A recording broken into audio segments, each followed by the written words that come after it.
Good morning students. मैं आपकी हिंदी की शिक्षिका सुधा रानी। आज मैं आप लोगों को हिंदी ग्रामर का चैप्टर 1 पढ़ाने जा रही हूँ। आपका हिंदी ग्रामर की बुक है अनुपम हिंदी व्याकरण। इसका चैप्टर 1 है भाषा और व्याकरण। तो बच्चों, आज हम लोग भाषा और व्याकरण से स्टार्ट करेंगे। सबसे पहले भाषा क्या है यह जानेंगे। बच्चों, भाषा की उत्पत्ति भाष धातु से हुई है, जिसका अर्थ होता है बोलना। मनुष्य जब अपनी बातों को कहने के लिए जिन ध्वनियों का प्रयोग करता है उसे भाषा कहते हैं। इस प्रकार हम कह सकते हैं कि भाषा मनुष्य के विचारों के आदान प्रदान का माध्यम है। भाषा मानव मुख से निकली ध्वनि संकेतों की ऐसी व्यवस्था है जिसमें एक निश्चित नियम, क्रम तथा व्यवस्था होती है। सार्थक ध्वनि से ही शब्दों का निर्माण होता है। जैसे रोटी, उसे टीरो नहीं बोल सकते हैं। रोटी सार्थक यानी कि शब्द भी सार्थक होने चाहिए। तो जब भी हम अपनी बात को बोलते हैं तो सार्थक शब्दों को व्यवस्थित रूप से सजाकर बात को बोलते हैं तो ही लोग समझते हैं। तो भाषा की कुछ विशेषताएं होती हैं। जैसे भाषा विचारों के आदान प्रदान करने का साधन है। मौखिक ध्वनियां भाषा का आधार है। ध्वनियों से ही सार्थक शब्दों का निर्माण होता है। भाषा के लिए शब्दों का व्यवस्थित क्रम में होना भी आवश्यक है। बच्चों, भाषा के शब्द ध्वनि प्रतीक होते हैं जो किसी वस्तु के लिए प्रयुक्त किए जाते हैं। प्रत्येक भाषा की अपनी एक व्यवस्था होती है तथा अपने नियम व सिद्धांत होते हैं। बच्चों, आप पिछली कक्षाओं में भी पढ़ा है, भाषा के 2 रूप होते हैं। बहुत पहले 3 रूप हुआ करते थे, मौखिक भाषा, लिखित भाषा और सांकेतिक भाषा। सांकेतिक भाषा जो इशारों में बात करते हैं, लेकिन आपकी कक्षा में 2 रूप मौखिक और लिखित बताया गया है।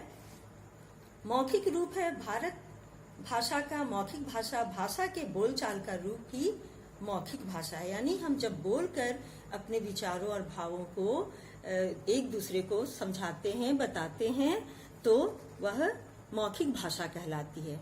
जैसे उदाहरण स्वरूप भाषण देना, नेता का भाषण देना, तो उसे श्रोतागण सुनते हैं सिर्फ, और वो बोलकर अपनी बात को समझाते हैं। और लिखित भाषा बच्चों, जब भाषा का लिखा हुआ रूप लिखित रूप से अपने मन के भावों और विचारों को दूसरे तक पहुंचाते हैं, चाहे व्यक्ति सामने हो या ना हो, तो उसे लिखित भाषा कहते हैं। श्रोता सामने न हो तब भी, लेकिन उस लिखित में भाषा चिन्हों की आवश्यकता पड़ती है। इन्हीं लिखित चिन्हों को लिपि चिन्ह अथवा वर्ण कहते हैं। प्रत्येक व्यक्ति जन्म से ही अपनी मातृभाषा सीख लेता है। अनपढ़ लोग भी अनेक भाषाएं बोल और समझ सकते हैं। भाषा का मूल और प्राचीन रूप मौखिक है। इसीलिए भाषा का मौखिक रूप प्रधान तथा लिखित रूप गौण है, क्योंकि लिखित रूप बाद में विकसित हुआ और सर्वप्रथम पहले भाषा का मूल रूप और प्राचीन रूप मौखिक ही था। बच्चों, भाषा के 4 कौशल हैं, 4 स्किल्स है। सुबो पली, सु अर्थात सुनना, बो बोलना, प पढ़ना, ली लिखना। अर्थात अगर हम अच्छी तरह से सुनेंगे फिर तभी उसे हम अच्छी तरह से बोल पाएंगे और फिर उसके बाद पढ़ पाएंगे। और अगर शुद्ध पढ़ना आ जाएगा तो हम शुद्ध लिखना भी सीख लेंगे। तो ये 4 कौशल है बच्चों, जो हमेशा हमें याद रखना चाहिए। भाषा के 5 अंग हैं: ध्वनि, वर्ण, शब्द, वाक्य और लिपि। ये 5 अंग हैं। जब बच्चों हम किसी से बात करते हैं तो मुख से जो ध्वनि निकलती है वो ध्वनि हो गई, और वो जब लिखित रूप में आता है तो वर्ण हो जाता है, और वर्णों के मेल से ही शब्द बनाए जाते हैं, और उन्हीं शब्दों को व्यवस्थित क्रम में रखकर हम वाक्य बनाते हैं।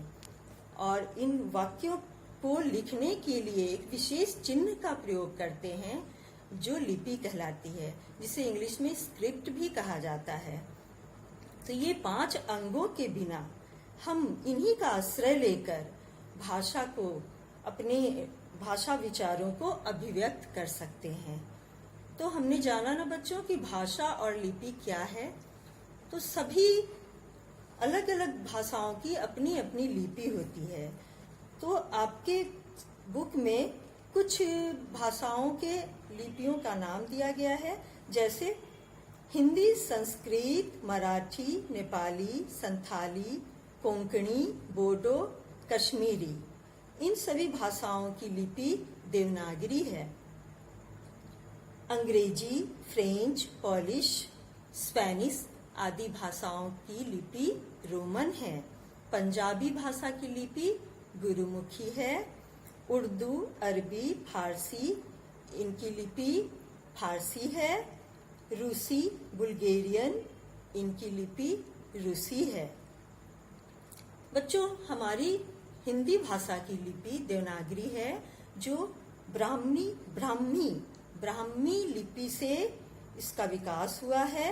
यह प्राचीन लिपि है जिसमें हिंदी, बांग्ला, गुजराती आदि भाषाओं की लिपि का विकास हुआ है। जैसे मनुष्यों का परिवार होता है बच्चों, वैसे ही भाषा का भी परिवार होता है। मनुष्यों के समान भाषा का भी परिवार होता है। जिन भाषाओं का जन्म किसी एक मूल भाषा में हुआ हो, भाषा परिवार कहलाता है। तो विश्व की लगभग 3000 भाषाएं हैं। उन्हें 12 भाषा परिवारों में बांटा गया है, और उनमें से हमारे भारत में भाषा परिवार 4 भाषाओं को मिला करके भाषा परिवार को उपजी है। जो वो 4 परिवार हैं भारोपीय, द्रविड़, तिब्बत-वर्मी और आग्नेय परिवार। क्योंकि यहाँ इन 4 भाषा परिवारों की भाषाएं बोली जाती है, इसलिए हमारे भारत को बहुभाषी देश भी कहते हैं। एक बार फिर बच्चों, बहुभाषी देश हमारे देश को क्यों कहा जाता है?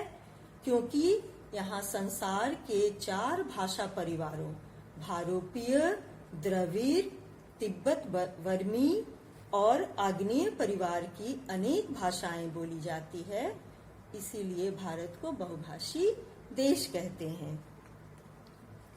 भारतीय भाषाएं, ये अगला टॉपिक है बच्चों आपका।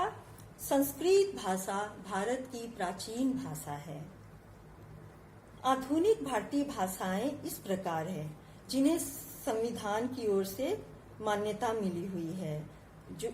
वे हैं हिंदी, पंजाबी, कश्मीरी, बांग्ला, असमिया, मणिपुरी, उड़िया, तेलुगु, कन्नड़, मलयालम, मराठी, सिंधी, उर्दू, गुजराती, कोंकणी, डोंगरी, बोडो, नेपाली, संथाली, मैथिली और संस्कृत। ये सभी संविधान में स्वीकृत 22 भारतीय भाषाएं हैं। अगला टॉपिक है बच्चों आपका संपर्क भाषा। जिस भाषा का प्रयोग देश के लोगों द्वारा आपस में संपर्क करने के लिए किया जाता है, उसे संपर्क भाषा कहते हैं। तो हमारे देश की इसका संपर्क भाषा क्या है बच्चों? हिंदी। और विश्व की संपर्क भाषा अंग्रेजी है, और हमारे देश की संपर्क भाषा हिंदी है। विश्व की संपर्क भाषा अंग्रेजी है। अब बच्चों हम लोग राजभाषा के बारे में समझेंगे कि राजभाषा या राष्ट्रभाषा क्या है। तो भारतीय संविधान सभा ने 14 सितंबर 1949 को हिंदी को राजभाषा के रूप में स्वीकार किया। संविधान के अनुच्छेद 343 के अनुसार संघ की राजभाषा हिंदी और लिपि देवनागरी है। तो इस प्रकार हम कह सकते हैं कि राजभाषा क्या है? जिस भाषा का प्रयोग देश के कार्यालयों में कामकाज के लिए किया जाता है उसे राजभाषा कहते हैं।